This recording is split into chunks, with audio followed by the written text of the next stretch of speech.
In the context of the Venezuelan election, let's remember who Edmundo Gonzalez is. The former candidate of the Venezuelan far right has blood on his hands. So say Salvadoran citizens who witnessed the dark role he played when he served as the right-hand man of opposition leader Leopoldo Castillo, who in the 1980s was Venezuela's ambassador to San Salvador.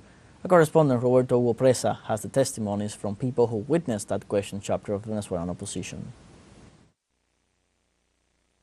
In the late 70s and early 80s, in the midst of the Civil War, Leopoldo Castillo was appointed ambassador of Venezuela, a character who from the diplomatic headquarters had financed death squads that murdered thousands of Salvadorans, among them priests and 4 nuns of the Marinol order.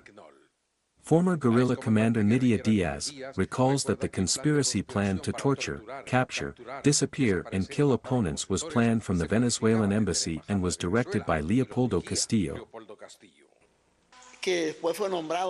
who was later named Priest Slayer. That is how he is known for being an agent of death and persecuting Christians in the country.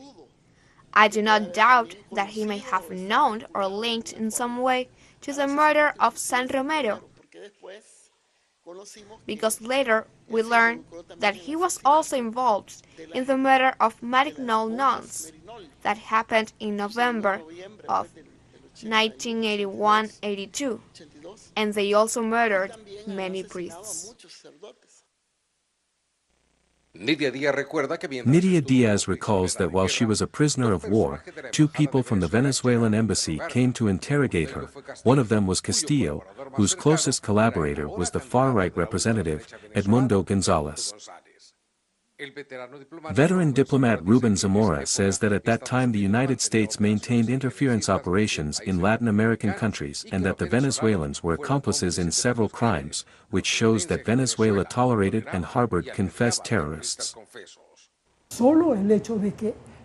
Just the fact that important people of the Venezuelan Christian democracy sent to help the armed forces of El Salvador, an armed force that was absolutely violating human rights, is already a crime. Declassified CIA documents revealed that people from the Venezuelan embassy were mentioned as co-responsible for the intelligence services, authors of covert operations of the death squads, which carried out a series of massacres during Operation Centauro, financed by the United States. Edmundo Gonzalez, representative of the Venezuelan far-right, was a witness and accomplice of these barbaric acts, says former Congressional President Sigfrido Reyes. Edmundo Gonzalez has this dark past and is directly responsible and co-author of war crimes and crimes against humanity committed against innocent and defenseless people who had risen up against a despotic regime. Edmundo Gonzalez has blood on his hands and is remembered in El Salvador as a dismal character.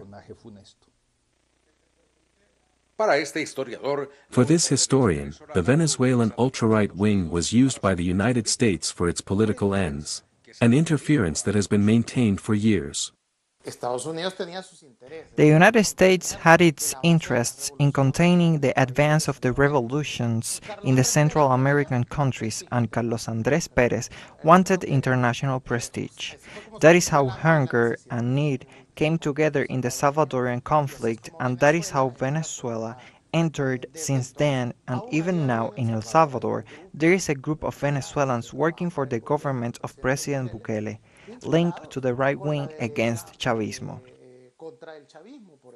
So if you look at them, they are a kind of shadow cabinet in El Salvador, people close to the Venezuelan right wing.